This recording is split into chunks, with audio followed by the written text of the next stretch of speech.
Bonjour mesdames et messieurs, le Togo sera en janvier 2022 devant les pairs pour évaluer la situation sur les droits de l'homme à la faveur de l'examen périodique universel. En ce sens, la précession se tient à Lomé. Qu'attend de cette précession? Nous en parlons dans cette émission de l'Ordre du droit avec Narguise Arupova, directrice programme suivi pays UPR Info, Blaise Coman Narté médecin, secrétaire général CNDH, Commission nationale des droits de l'homme, et puis Justin Abalo-Badialiwa, coordinateur programme régional Afrique du collectif des associations contre l'impunité au Togo. Nous allons prendre connaissance de ces différentes associations que nous avons avec nous et tout seigneur, tout honneur, la Commission nationale des droits de l'homme du Togo. Que faites-vous à la CNDH, secrétaire général? Nous sommes devenus une institution constitutionnelle et nous avons pour mission aujourd'hui de promouvoir, protéger les droits de l'homme. Ensuite, nous avons aussi la mission de mécanisme national de prévention de la torture, le MNP. Donc, en vertu de cette mission-là, nous faisons des visites inopinées ou organisées au niveau de tous les lieux de détention.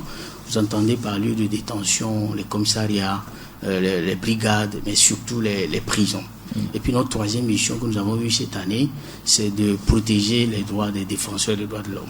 Voilà brièvement ce que je peux dire sur la Commission nationale des droits de l'homme. Merci. La Commission nationale des droits de l'homme au Togo, on en a assez parlé, on en a assez entendu.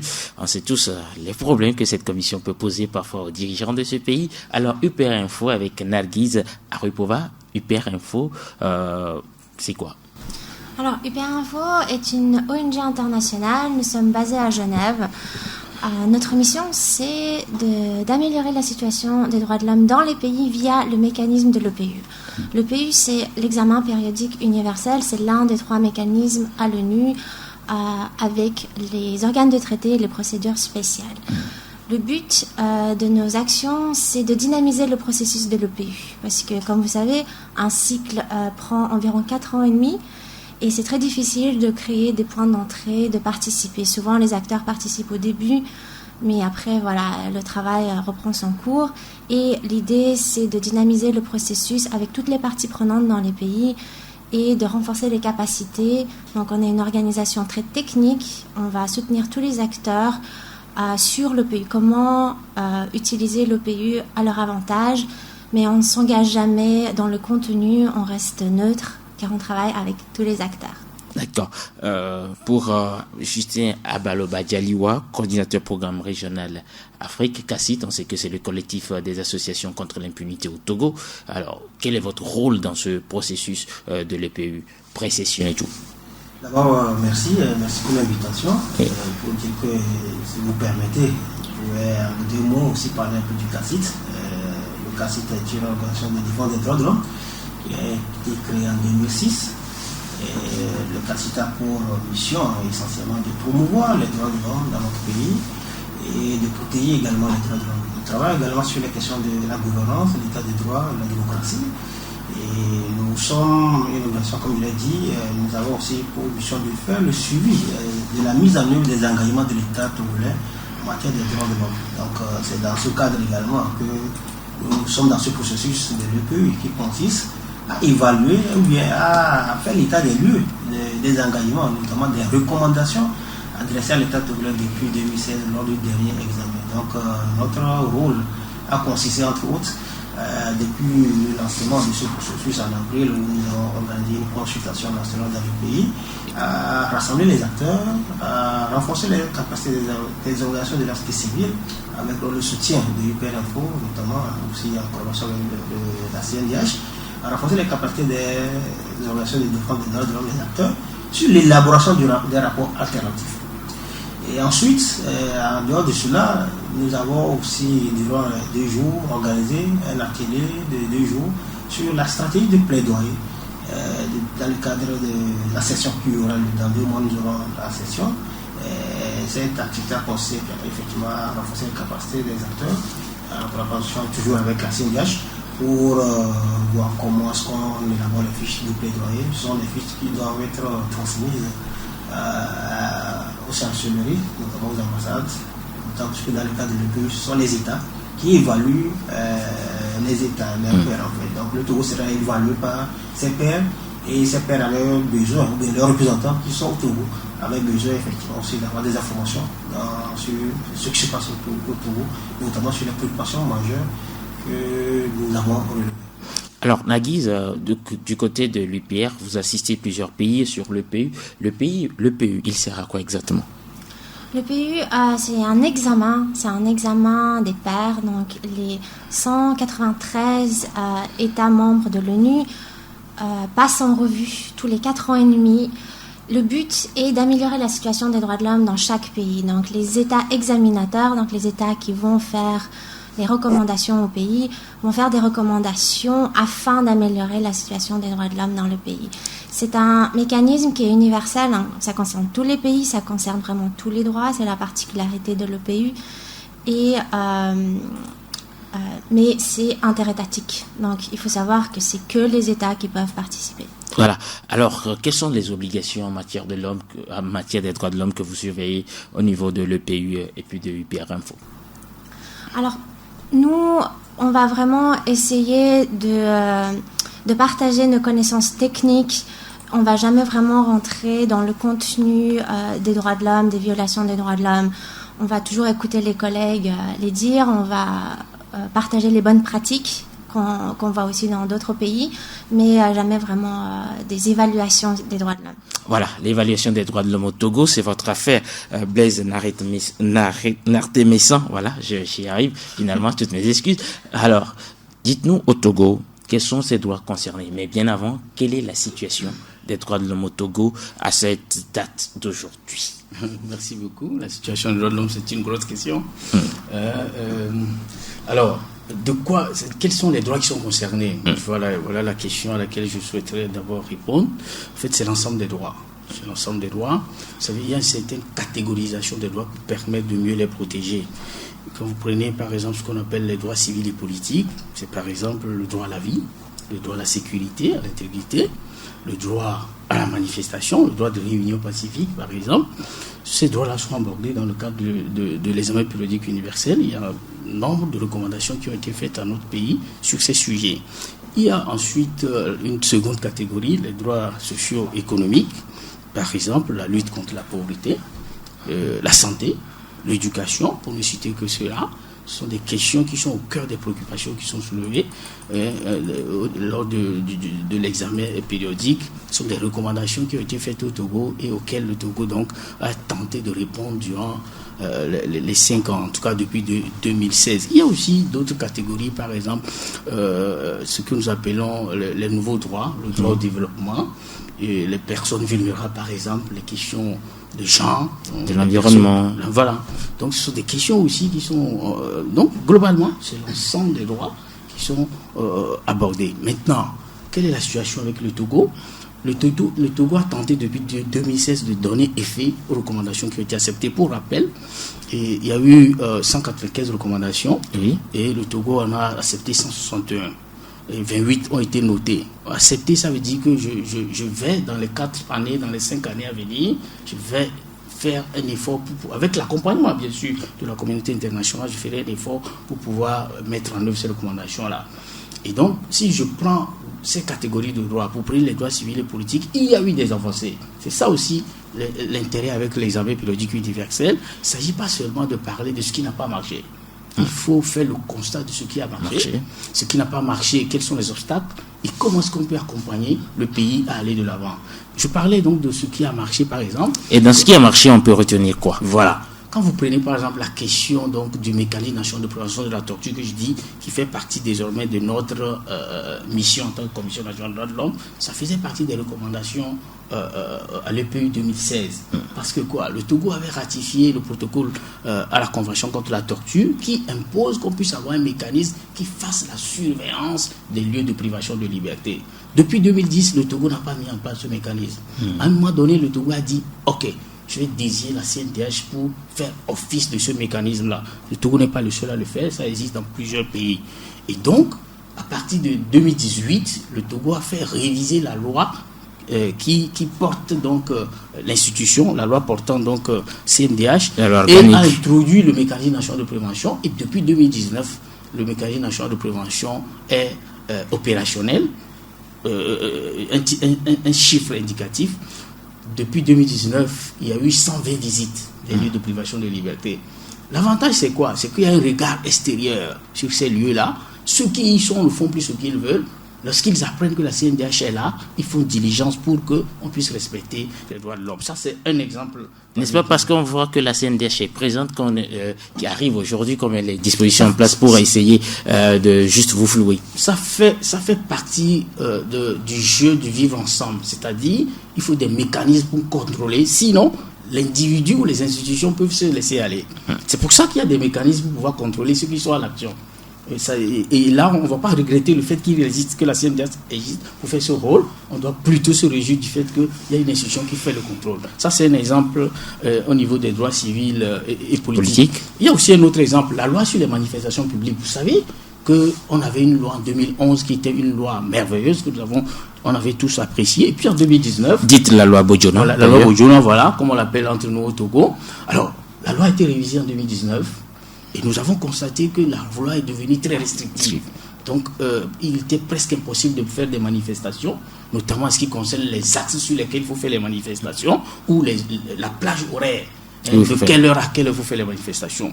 Et donc, nous, au niveau de la Commission nationale des droits de l'homme, nous avons saisi le gouvernement, nous avons émis un avis, parce que nous avons, avec la société civile, on a les mêmes objectifs, l'amélioration de la situation sur le terrain, mais on n'a pas les mêmes moyens d'action. Par exemple, la société civile peut faire une dénonciation, peut venir sur Djena faire une dénonciation à haute voix, pendant que la CNDH est dans le bureau du ministre pour pouvoir négocier un changement de la situation.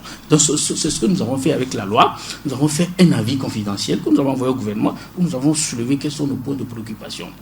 Et la société civile aussi, avec ses outils, avec ses moyens, a fait le même plaidoyer. Qu'à cela ne tienne, cette année, tout récemment, il y a eu une modification de la loi. Il y a eu des progrès. La CNDH constate qu'il y a eu des progrès, notamment en ce qui concerne l'élargissement de la plage horaire. Avant, ils avaient parlé de 11h à 17h, et maintenant c'est de 8h à 17h. Donc on gagne quelques heures, mais il y a toujours certains aspects qui nous éloignent donc de la loi de 2011. On espère qu'avec le temps ça va être amélioré. Voilà un certain nombre d'exemples de progrès que je pourrais citer. Voilà, merci. On verra si cet aspect sera pris en compte par les pairs lors de l'évaluation de l'EPU. Alors, Badialiwa, Justin Abalo, comment se déroule le processus d'évaluation comment se déroule cet examen au Togo, le processus? Alors, il faut dire que, comme les propos introductifs sur le processus, d'abord au niveau de la société, nous en tant que société civile, notre mission effectivement c'est de faire le suivi des engagements de l'État. Et pour le faire, nous nous préparons entre nous essayons quand même de mettre les batteries à haut niveau, et ce qui nous a amené à élaborer des rapports. Donc les rapports thématiques sur les droits civils et politiques, un rapport sur les droits économiques, socio-culturels, sur les droits des femmes, les droits des personnes vulnérables, les droits des enfants, les droits des défenseurs également, et les droits des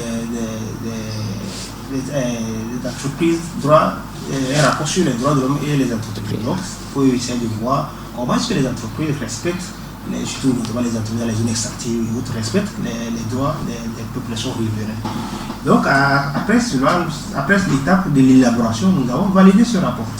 Maintenant, nous sommes à 2 mois de la session proprement dite. Nous avons organisé ce que nous appelons la pré-session. La pré-session nationale, en collaboration avec la Commission nationale des droits de l'homme, l'institution nationale. Cette pré-session, à cette occasion, c'est une occasion au cours de laquelle nous partageons des informations avec les chancelleries, la communauté diplomatique, c'est-à-dire les représentants des États accrédités au Togo et ceux qui ne sont pas forcément au Togo, peut-être peuvent aussi le suivre en ligne. Donc voilà un peu le contexte dans lequel nous nous trouvons ce matin. C'est l'exercice que nous sommes prêtés, où nous avons fait des déclarations sur la situation des droits de l'homme en prenant en compte un certain nombre de préoccupations majeures. D'abord en faisant aussi l'état des lieux, comme l'a dit monsieur. Et justement, au niveau du CACIT, quand on fait l'état des lieux, est-ce que vous êtes d'accord? Non, l'état des lieux... Parce que vous êtes une des associations qui crie plus à la torture. Non, nous essayons quand même de faire la part des choses, en réalité. Ce qui se passe, c'est que lorsqu'on fait l'état des lieux aussi consiste à voir... Lorsque vous lisez dans nos rapports, cela transparaît clairement. Il faut dire, faire l'état des lieux consiste à parler des avancées, c'est-à-dire les points positifs sur la mise en œuvre des recommandations. Et maintenant, relever les points à améliorer. Voilà.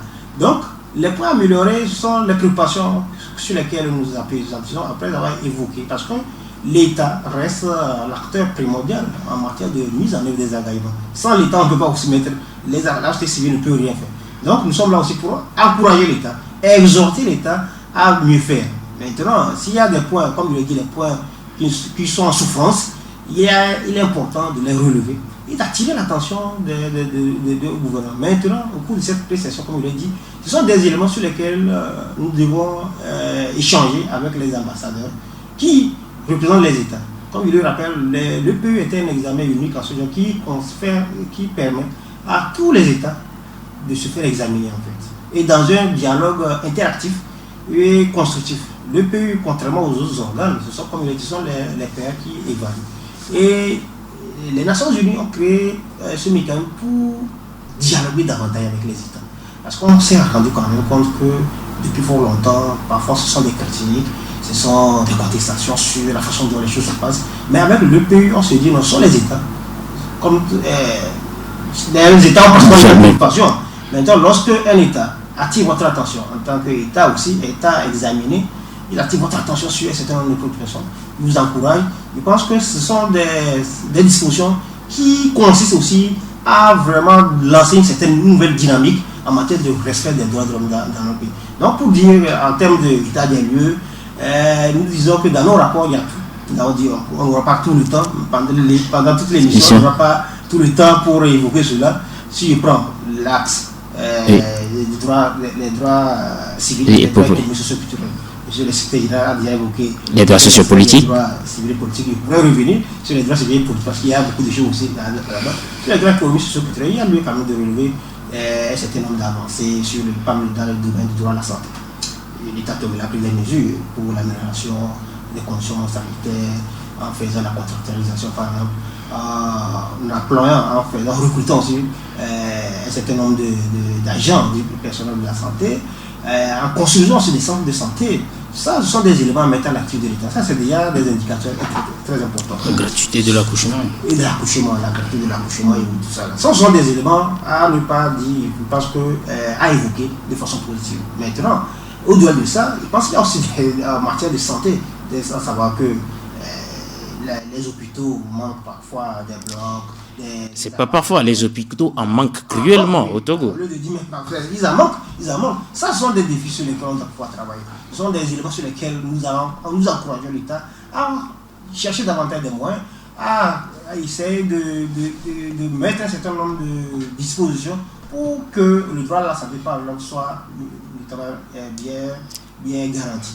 Si on prend par exemple les droits des femmes, les droits de l'enfant qui nous importent beaucoup à Djena. Oui, les droits des enfants, il faut dire que à ce niveau aussi, nous avons un ministère de l'action sociale et de la protection de la femme. Il y a une direction qui est créée, qui s'occupe de la protection de l'enfance. Il y a aussi l'État, tout récemment créé le centre d'accès au droit, puisque en temps c'était la brigade pour mineurs qui était en des études. L'État a pris des dispositions avec ses partenaires. Et construit ça, ce sont des éléments aussi à mettre. Il y a des préoccupations majeures, comme on pourrait le dire aujourd'hui, vous allez dans les rues, il y a des enfants qui sont là, abandonnés. Vous allez dans les lieux de garde à vue, dans les centres, il y a des enfants qui sont abandonnés. La situation de ces enfants aussi est préoccupante.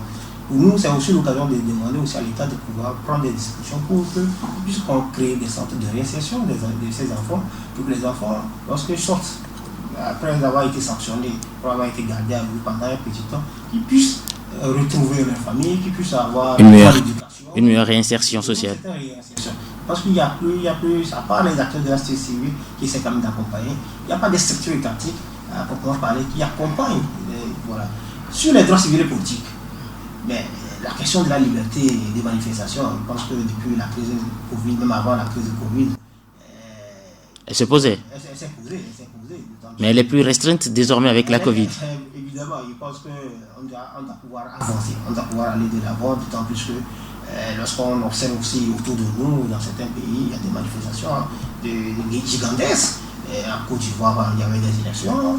En Guinée également, il y a eu des élections. il y a des conseils qui se font en Burkina, et mais je pense que c'est vrai, l'État a le souci de protéger ses citoyens contre la pandémie. Mais au-delà de ça, c'est fondamental que les libertés publiques fondamentales soient garanties. On donne la chance aux citoyens de pouvoir jouir de ces droits. Sur notre plan, si on prend la question des enquêtes, parce que sans savoir que dans nos différents rapports, que ce soit le rapport de 2018 sur les droits de l'homme et les libertés publiques fondamentales en lien avec la crise sociopolitique, nous avons relevé un certain nombre de préoccupations, notamment les violations et les actes de torture, de mauvais traitements. Mais nous sommes préoccupés par le fait que les enquêtes qui sont généralement annoncées ne sont jamais parfois fermées. On ouvre mais on ne ferme pas. On ouvre mais on ne ferme pas. Et si on ferme officieusement sans que vous le sachiez? Mais c'est important d'informer l'opinion publique pour qu'on sache le travail qui se fait derrière. Durant la crise, vous avez vu, nous avons constaté la bavure lors du début de l'état d'urgence qui a entraîné des morts d'hommes. Mais l'État n'a pas pu, l'État a ouvert, l'État a annoncé l'ouverture des enquêtes, mais cela n'a pas suivi parce qu'on n'a pas été informé au final. Les présumés auteurs ont été identifiés ou arrêtés puis. Il n'y a pas de procès. Oui, cette poursuite nous amène à parler de l'impunité, d'autant plus que l'article 12 et 13, les articles 12 et 13 de la Convention contre la torture disposent clairement le droit de juger et de punir. Et c'est très important. Lorsqu'on ne prend pas des dispositions pour punir les auteurs présumés, et cela est de nature aussi à encourager les potentiels auteurs. Voilà. Vous êtes bien sûr sur le www.radio.jena.tg dans votre émission L'heure du droit où nous abordons la question relative à la précession de l'EPU que le Togo va passer en janvier 2022 devant les pairs des Nations Unies. Sur ce plateau, nous sommes avec Blaise Koma Narté médecin, secrétaire général de la Commission nationale des droits de l'homme, Justin Abaloba Dialiwa, coordinateur du programme régional Africa de CACIT, Narguise Arepouva, qui est chargé de programme chargé de programme au niveau de UPR Info, on va y aller comme ça. Alors, aujourd'hui, c'était la précession que vous avez eu à animer à Lomé. Êtes-vous satisfaite de ce que vous avez vu, de la plaidoirie et de la réaction des diplomates? Alors, je rappelle que c'était entre seulement les acteurs et les diplomates. Oui, tout à fait. Pour raison de... sécurité. D'accord. Oui, pour des questions de sécurité, pour pouvoir avoir un dialogue ouvert entre les diplomates et la société civile, c'était important de rester en huis clos et de ne pas avoir les journalistes pour question de représailles. Alors, je ne parle pas du Togo en particulier, c'est juste une pratique que nous abordons en règle générale, parce que des fois, on a déjà vu qu'il pouvait y avoir des représailles à ce niveau-là. Alors, oui, très satisfaite. Il y a eu énormément d'échanges entre les diplomates et la société civile. La société civile a pu être vraiment précise, professionnelle dans l'élaboration des fiches de plaidoyer, dans sa présentation lors des déclarations. Et c'était vraiment très intéressant de les écouter parler, même pour nous. Et nous avons eu des retours de diplomates qui étaient vraiment très satisfaits parce que en 2 heures de temps, ils ont eu un aperçu des droits de l'homme, de la situation des droits de l'homme actuelle au Togo, ce qui va les aider à transmettre les informations à la capitale et aux missions permanentes à Genève pour pouvoir formuler les recommandations qui reflètent au plus la réalité du terrain. Alors, cette collaboration entre les organisations de la société civile togolaise et les diplomates, le but de cet exercice, est-ce de faire pression sur les États ou d'une manière à passer par les États entre griffes développés pour faire pression sur les États qui ne respectent pas les droits de l'homme? Alors, le pays, c'est entre les États. Oui. C'est un forum politique, donc c'est pas, contrairement aux organes de traité où la base c'est un traité et on est légalement obligé de mettre en œuvre certaines choses. Ici, il n'y a pas d'obligation. Et ce qui est très intéressant en fait pour nous, parce que on peut gentiment faire pression, mais gentiment parce que le but de l'EPU quand même, c'est d'améliorer la situation des droits de l'homme. Maintenant, pour éviter que le forum devienne politisé, que les États fassent des recommandations à l'autre État, voilà, juste continuer à faire ce que vous faites. L'idée, c'est d'avoir quand même des acteurs comme la société civile, comme les commissions nationales des droits de l'homme, qui puissent refléter ce qui se passe réellement sur le terrain. Aussi, ce qu'il faut dire, c'est que l'OPU est basé sur 3 documents. Le premier, c'est le rapport national du pays, donc c'est le gouvernement qui fait son rapport. Ensuite, c'est un rapport des Nations Unies, donc de toutes les agences et autres mécanismes des droits de l'homme. Et enfin, on a le rapport synthétisé de la société civile et de la CNDH. Alors, il faut se dire que les diplomates doivent lire tous ces rapports, donc ils doivent faire leur synthèse. Ouais, voilà, et après cela, faire des recommandations. Donc, vous imaginez bien que le diplomate, il n'a pas le temps de faire ça. Et l'idée des pré-sessions, c'est qu'en 1 heure de temps ou 2 heures de temps, ils aient une vue d'ensemble et que la société civile, on prépare la société civile à développer une fiche, donc c'est 1 à 2 pages d'informations très précises. Donc ils vont droit au but et ils suggèrent des recommandations. Donc ils prémâchent le travail des diplomates en leur disant, voilà, nous on est sur le terrain, on sait ce qui se passe, voici nos sources. On vous conseille de faire ça comme recommandation. Alors après, forcément, les diplomates, ils font leur travail de recherche, ils vérifient que c'est bien ça, et des fois, ils reprennent ces recommandations. D'accord. Alors, parmi toutes ces recommandations, c'est que l'une des recommandations phares était la fermeture, par exemple, de la prison civile de Lomé. Narté Messan, secrétaire général de la Commission nationale des droits de l'homme, où en est cette question très importante? Merci beaucoup. Malheureusement, je ne peux pas répondre à la place du gouvernement, mais je peux quand même dire qu'est-ce que nous avons fait au niveau de la CNDH. Vous savez, nous avons une mission de surveillance, de contrôle, de suivi de la mise en œuvre des engagements que l'État prend. Et dans ce cadre-là, effectivement, nous avons initié un projet que nous avons appelé le suivi de la mise en œuvre de recommandations du comité contre la torture. Qu'est-ce que nous avons fait précisément? Nous avons fait un atelier avec les organisations de la société civile, puisque nous sommes en mi-parcours, c'est-à-dire au niveau du comité contre la torture. En 2023, on va encore retourner. Nous avons parcouru l'ensemble des recommandations pour voir est-ce que l'État évolue. Nous sommes en mi-parcours. Est-ce qu'en 2023, l'État pourra réaliser les recommandations du comité contre la torture? Les organisations de la société civile nous ont dit leurs impressions, ils nous sont prononcés. À cette occasion, effectivement, la question de la prison civile de Lomé qui devait être fermée a été évoquée. On ne s'est pas arrêté là. Nous avons fait un second atelier avec les représentants, les experts gouvernementaux. Ça, c'était à Kpalimé. Le premier atelier, c'était à Lomé.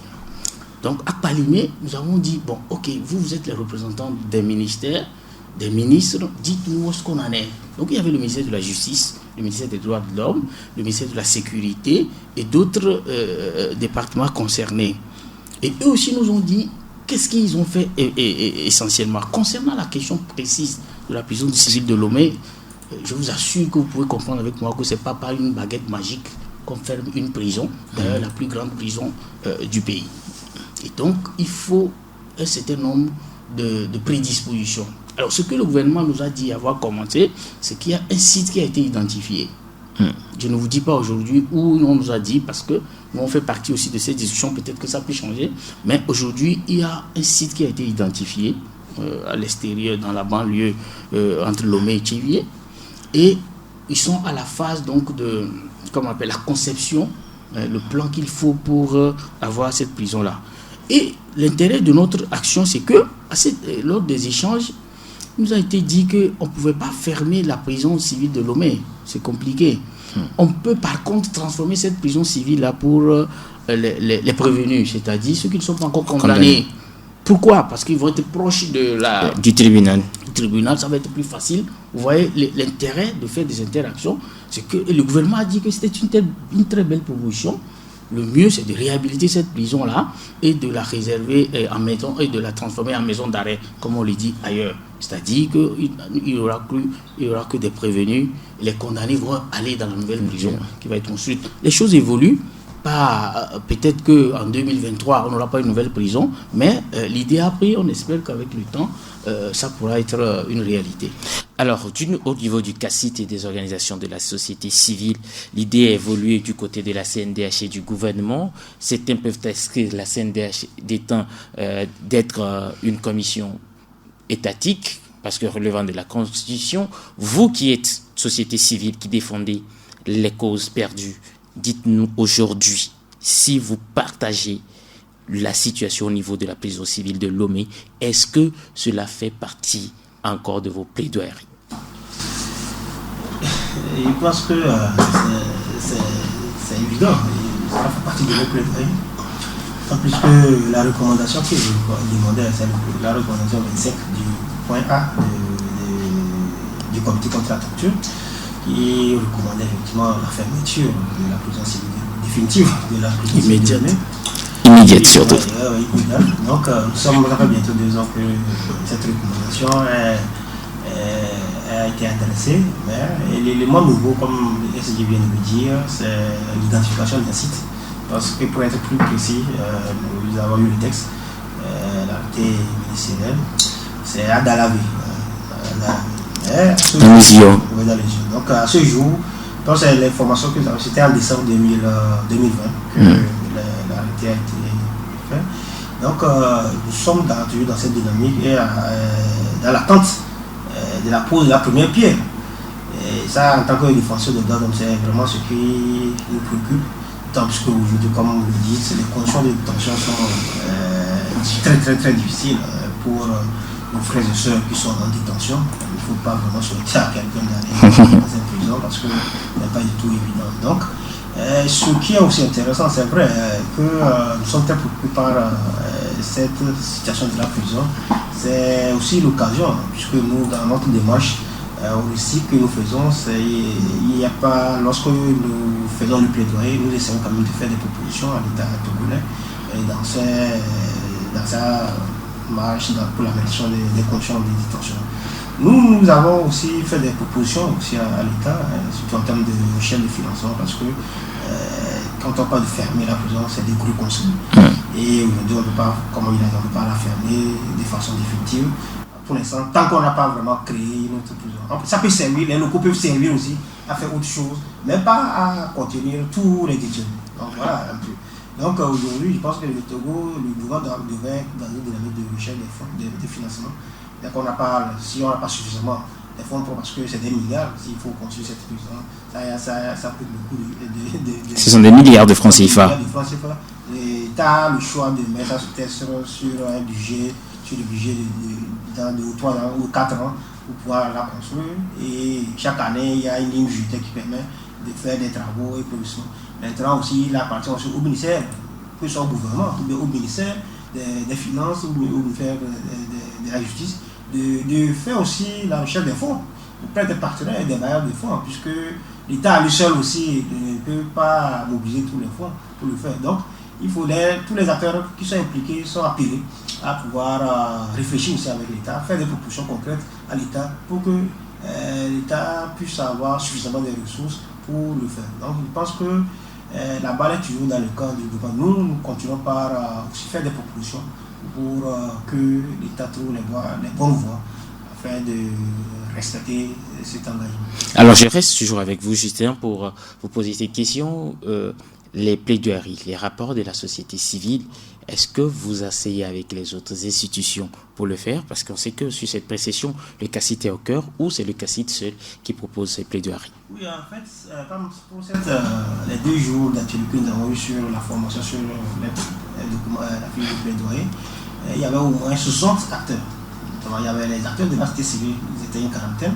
Ensuite, il y avait les personnes de la CNDH et certains acteurs représentants certains ministères. Donc, il faut dire que c'est un rapport inclusif, participatif, depuis le début. Je pense qu'il y a le ministère, la plupart des ministères avec qui nous travaillons, mais qui sont impliqués sur les questions de droits de l'homme, étaient représentés. Il y avait par exemple le ministère de la Sécurité, il y avait le ministère de la Justice, il y avait le ministère de l'Action sociale, où il y a les droits des femmes, les droits des enfants, les personnes vulnérables, et ainsi de suite. Donc, disons que le processus est participatif et inclusif, parce que la société civile à elle, c'est vrai, le mouvement est dirigé par la société civile, mais la société civile a besoin aussi des informations, parce que nous voulons aussi élaborer des rapports, présenter des rapports indépendants, des rapports objectifs très très objectif. Ça c'est très important parce que aujourd'hui nous ne sommes plus dans l'ancienne gloire pour pouvoir, la vieille école qui consistait seulement à tirer sur le gouvernement. Il est question de faire de présenter des rapports objectifs et au regard de cette situation, l'État aussi se voit et constate effectivement que voilà la situation. Ce ne sont pas des informations erronées, des informations fabriquées, mais ce sont des situations réelles. Et à partir de cet instant, l'État écoute. Et si vous faites un peu, vous côtoyez les acteurs étatiques, vous verrez quand même que les informations aujourd'hui que la société civile de plus en plus donne, publie, sont des informations claires. Mais lorsque les informations sont fausses, vous allez constater que l'État réagit directement par rapport à cette situation. Donc, pour ces rapports, comme je l'ai dit, le processus a été inclusif. Nous avons aussi eu à rencontrer les acteurs. Dans le cadre de l'élaboration, certains acteurs qui n'ont pas participé au rapport, nous avons eu à les rencontrer pour avoir des informations, des données venant de l'État pour qu'on puisse faire une belle analyse. Voilà. Narguise, au sorti de cette précession, quelles sont les recommandations importantes que retient l'UPR Info? Alors, je ne peux pas les citer, hein. C'est pas moi qui les ai faites, donc c'est la société civile. Mais par contre, je peux vous dire qu'elles étaient ciblées. Je dois dire que nous sommes vraiment très impressionnés des recommandations que la société civile a développées. Elles sont vraiment précises, elles appliquent la formule SMART. Donc, vraiment, je pense que si les États examinateurs reprennent ces recommandations et que le Togo les accepte, on pourra travailler sur une base vraiment très belle pour l'amélioration des droits de l'homme. D'accord. Au niveau de la Commission nationale des droits de l'homme, les recommandations que la société civile a eu à faire aujourd'hui, vous retenez quoi? Et vous les jugez comment? Non, moi, j'ai pas donné un jugement sur les recommandations faites par la société civile. Comme je le disais tout à l'heure, chacun a un outil de travail et puis a ses priorités. Alors, au niveau de la CNDH, je peux donner une appréciation de l'exercice. Voilà, c'est ce que je peux dire.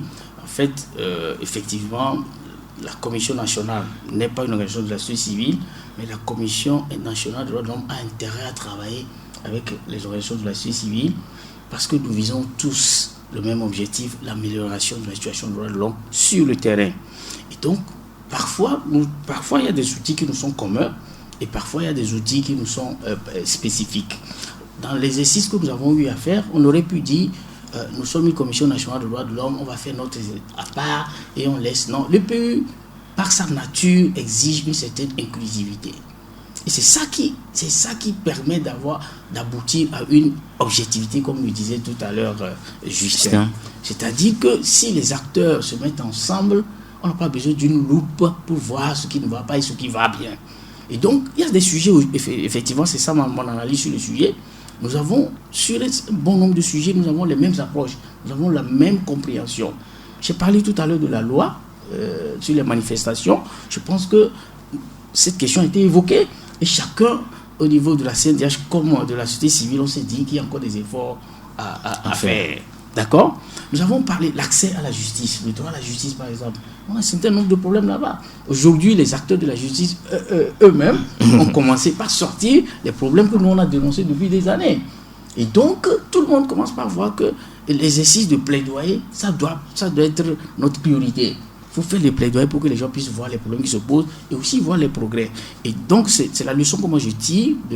Je remercie même au passage nos amis de Hyper Info, parce que sur tout le processus, c'est nouveau. Hein. C'est vrai, on avait un certain nombre de partenaires avec Hyper Info lors de au cours de du deuxième cycle. Mais ce troisième cycle, ça s'est intensifié. Et je suis heureux de savoir que ça ne va pas s'arrêter à la présélection d'aujourd'hui. Et même après l'examen, il y a des questions de suivi, des questions de mise en œuvre que nous allons toujours continuer à faire ensemble. Et je pense que c'est un très bel exercice. Alors, Narguise, en prenant les rapports de la société civile, si jamais ces rapports étaient en contradiction avec l'État togolais, est-ce que les rapports de la société civile d'abord sont-ils reversés à l'État togolais pour s'y imprégner ou l'État togolais découvre cela lorsqu'il sera devant ses pairs? Alors, ça dépend. Ça dépend comment le processus se passe. C'est pour ça qu'on encourage les consultations avant l'examen. Donc, normalement, l'ONU encourage énormément les consultations pour le gouvernement dans la rédaction de son rapport. Il doit vraiment avoir des consultations larges, donc pas seulement à la capitale, mais aussi dans les régions du pays, avec les institutions nationales des droits de l'homme, mais aussi avec les organisations de la société civile, pour pouvoir intégrer leur dire dans les rapports. Ensuite, la société civile, elle a un rapport à soumettre 6 mois avant l'examen, donc bien avant le rapport du gouvernement. Donc, de par la nature de la société civile, je pense qu'il y a certaines choses où il y aura des contradictions. Mais voilà, s'il y a des consultations, ça évite, on va dire, des contradictions.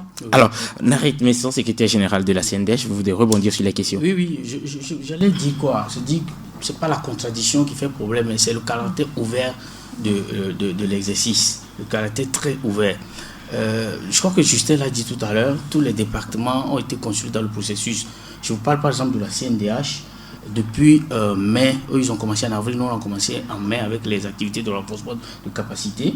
Tout ce que nous avons fait comme activité, nous avons associé les départements du gouvernement pour valider le rapport que nous avons soumis il y a de cela 6 mois, pour le valider au final. Eh bien, nous avons invité le ministère de la Justice, le ministère des Droits de l'Homme, d'autres ministères encore, ainsi que la société civile. On s'est retrouvés au siège de la CNDH. Nous avons passé au peigne fin ce rapport. Il n'était pas question que le gouvernement change notre rapport, non. Il faut qu'il sache ce que nous avons mis dans le rapport. Et pourquoi? Vous savez, l'EPU, ce n'est pas un procès. Il faudrait qu'on fasse... C'est un procès où je m'avais déposé mon mémoire chez les juges pour que la partie adverse ne sache pas. Non, c'est un processus transparent. Et donc l'État sait à quoi s'attendre. Il doit s'attendre quand il va faire l'exercice. Parce que l'objectif, ce n'est pas d'épingler un État. C'est comment faire pour que la population aille mieux. Donc si on cache, c'est qu'on ne rend pas service aux populations. Alors, oui, Nargis, vous revenez. Ouais. Non, en fait, c'est vrai qu'il n'est pas question de contradiction. C'est plus une question d'appréciation de la mise en œuvre d'une recommandation. Parce que votre appréciation d'une recommandation, ça ne va pas être la même que celle du gouvernement. Parce qu'il y a certaines recommandations, le gouvernement va dire oui, on estime qu'elle est mise en œuvre. La société civile, forcément, vu qu'elle a un caractère proche du terrain, elle va être beaucoup plus critique. Elle va dire non, nous on estime qu'il y a eu des avancées, mais qu'il reste encore des choses à faire. Et donc c'est plus ça, étant donné qu'il n'y a pas de mécanisme officiel qui va suivre les recommandations et qui va dire oui, il y a des indicateurs qui nous permettent de dire qu'une telle recommandation a été mise en œuvre ou non. C'est plus une question d'appréciation. D'accord. Justin Badialiwa, coordinateur programme régional Afrique du collectif. Oui, votre micro, s'il vous plaît. D'accord.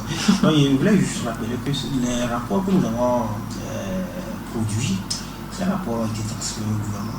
Parce que après avoir envoyé au Conseil des droits de l'homme pour mettre ça à la disposition des États lors de l'examen, ces rapports ont été transmis aux autorités compétentes pour partager les informations que nous disposons.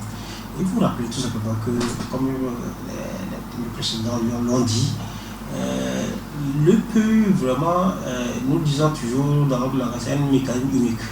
C'est un mécanisme unique en ce sens que les Nations Unies ont compris à un moment que les droits de l'homme, c'est la coopération. Les droits de l'homme, c'est l'interactivité entre les États, les acteurs. Les droits de l'homme, c'est aussi la contradiction, mais dans la construction. C'est pour cette raison, ce mécanisme, contrairement à la Commission des droits de l'homme, qui était représentée de façon géographique par les acteurs, l'EPU sont les États effectivement qui évaluent leurs pairs. Et les États examinateurs, sans pour autant dire, ils ont pris les mêmes préoccupations. Maintenant, ils ne sont pas là aussi pour épingler leur père, parce qu'eux aussi ils ont leurs problèmes. Maintenant, eux, ils essaient quand même de dire, au regard des informations disponibles, parce que l'État fait son rapport, les Nations Unies, les mécanismes des Nations Unies aussi produisent leur rapport, leur donnent publient des informations au Conseil, et la société civile et les institutions nationales donnent des informations. C'est l'analyse de ces informations, c'est au regard de l'analyse de ces informations que leur père essaie quand même de prendre les recommandations même si la société civile fait des propositions, la société civile fait des propositions au regard de son analyse du terrain aussi. Parce que si vous lisez dans nos rapports, ce qui transparaît, ce ne sont pas des informations à la ligne, on fait ceci, non. Nous essayons quand même de prendre la situation, on essaie quand même d'analyser pour voir, voilà ce que l'État a fait. L'État fait des efforts dans ce sens, l'État fait telle chose. Et on les analysons aussi pour démontrer que les efforts de l'État ont eu des incidences positives sur la situation des droits de l'homme. Parce que l'objectif aussi au final, c'est d'améliorer la situation des droits de l'homme. Il faut démontrer, et cela va encourager aussi l'État, démontrer que l'État, en prenant cette disposition, en prenant ces résolutions, a permis de faire ça.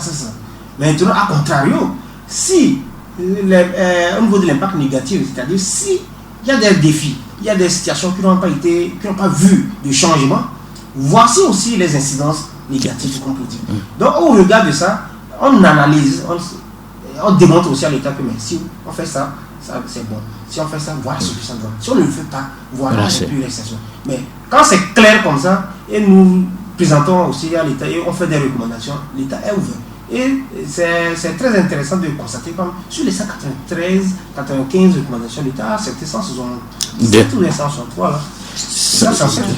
C'est beaucoup de recommandations que l'État a acceptées. À partir de cet instant, il y a une volonté politique. On se dit, mais l'État est ouvert au dialogue. L'État accepte de pouvoir, même si au final, il n'arrive pas à mettre tout en œuvre, il y a cette volonté politique qu'il faut accompagner. Et c'est ce que la société civile essaie de faire en faisant appel aux institutions nationales, puisque la CNDH est l'institution nationale qui fait la promotion et la protection des droits de l'homme. Si la CNDH aussi parle, c'est une voix qui porte. Et c'est très important pour nous aussi d'être aussi à côté de la CNDH, d'autant plus que c'est une institution respectée. Au-delà, les ambassadeurs, il y a plusieurs États qui ont fait des recommandations. La plupart ont répondu, la plupart des États aujourd'hui qui ont répondu à la perception, ces États ont largement fait des recommandations à notre pays. Maintenant, si des recommandations reviennent, les dernières recommandations que ces États ont fait, ont adressé, ont proposé, ont fait en 2016 reviennent, il y a aussi de la responsabilité morale aussi de ces États de pouvoir réitérer ces recommandations à notre État pour l'amélioration des droits. Dans tous les cas, ce qui est intéressant, c'est que chaque État examiné gagne en acceptant également, en étant ouvert au dialogue, parce qu'en étant ouvert au dialogue, il y a certains États qui peuvent faire des propositions de financement, il y a d'autres qui peuvent faire des propositions d'accompagnement technique à l'État pour pouvoir améliorer la situation. D'accord. Aujourd'hui, quel est le rôle du citoyen dans le PU? Le citoyen peut-il prendre part à ce PU, à l'EPU, à la rédaction des rapports? Qui prend cette question? Justin, Blaise, Narguise. Oui, non, Justin, voilà. Il se mouille. Le citoyen est concerné par les droits de l'homme. C'est pour les citoyens qu'on fait tout ceci. Ce n'est pas seulement pour l'image, la beauté de la République, mais on le fait pour la dignité humaine. On le fait pour le vivre, l'universalité des droits de l'homme, d'autant plus que les droits de l'homme sont universels. Et la dignité humaine, elle est très importante. Tout ce que l'on fait, que ce soit sur les droits civils et politiques, les questions de garantie juridique, les questions de liberté de manifestation, c'est la jouissance des droits fondamentaux. C'est pour l'homme et l'humain comme nous. Quand on prend les droits économiques et sociaux, si on prend des dispositions sur les questions sociales, parce que au temps fort de la crise, l'État a pris des dispositions pour payer par exemple les factures, mais ça les temps sociaux, les fonds alloués à Novici et autres, mais ça a eu des impacts positifs sur le citoyen, sur la population. Donc, tout ce que nous faisons, comme on le dit, dans le cadre de l'EPU, ça concerne, c'est pour l'homme. En grande tâche, l'homme, la femme, toutes personnes vivantes, donc l'humain en fait. Maintenant, autre chose à relever, c'est que lors de ce processus, c'est important que le citoyen suive aussi. C'est important que le citoyen sache quelles sont les recommandations qui ont été adressées, que les pairs ont adressées à notre pays. Et c'est aussi de la responsabilité aussi de chaque citoyen de les connaître. Et nous, en tant que société civile, nous essayons quand même de vulgariser avec les moyens de bord, avec l'appui des partenaires, pour les vulgariser, mais ce n'est pas suffisant. Mais il y a aussi de la responsabilité de tout un chacun de pouvoir être informé, de droit à l'information, d'être informé sur ces recommandations. À partir de cet instant, les citoyens peuvent faire valoir ses droits pour dire, bon voilà, le Togo, on a demandé aussi à l'État de faire ceci et cela. Mais ça peut faire réveiller aussi des consciences, ça peut faire réveiller une certaine dynamique pour prendre en compte certains éléments qui rentrent dans la jeu de l'amélioration de la situation. Merci à vous, Justin Abaloba Dialiwa. Je reste avec vous pour prendre votre mot de la fin. Mon mot de fin, d'abord, nous remercions Gina Web et TV pour l'invitation. Et je veux que ces émissions soient encore répétées parce que tout ce que nous faisons, c'est pour aussi. En tout cas, les émissions sur le PU et sur sur tout ce qui est droits de l'homme, ça passe sur Radio Djina. Donc, notre espoir, c'est de voir les recommandations ciblées que nous avons proposées, que les ambassadeurs transmettront à qui de droit, que ces recommandations soient transcrites dans le document final en janvier 2022 pour le compte du Togo. Et l'autre souhait pour nous est de voir ces recommandations être mises en œuvre, même si il y a toujours en souffrance certaines difficultés, certaines préoccupations, c'est de voir des débuts d'exécution, des mesures prises et que vivement que la collaboration se poursuive dans la même dynamique et dans un dialogue constructif pour l'amélioration de la situation des droits de l'homme. Merci à vous, Blaise Komlan-Narté Messan, secrétaire général de la Commission nationale des droits de l'homme. Vous étiez avec nous. Quel sera votre mot de la fin? Ce sont des mots de remerciement, naturellement. Merci à Radio Djina pour cette visibilité que vous nous offrez sur la situation des droits de l'homme. Merci également à nos partenaires du CACIT et de UPR Info. En un mot, n'ayons pas peur des droits de l'homme à l'endroit de nos auditeurs, à l'endroit des gouvernants. Moi, je suis aussi un citoyen togolais et nous voulons que le Togo aille mieux. Et si nous mettons les questions des droits de l'homme au cœur de notre comportement quotidien, je crois que le développement va suivre. Merci. Merci. Narguise Arupova, directrice programme suivi pays à UPR. Quel sera votre mot de la fin? Déjà vous remercier également, mais également remercier nos partenaires CACIT et la CNDH, mais aussi les organisations de la société civile qui ont effectué un travail incroyable en très peu de temps. Le mot de la fin sera la collaboration, plutôt un mot-clé.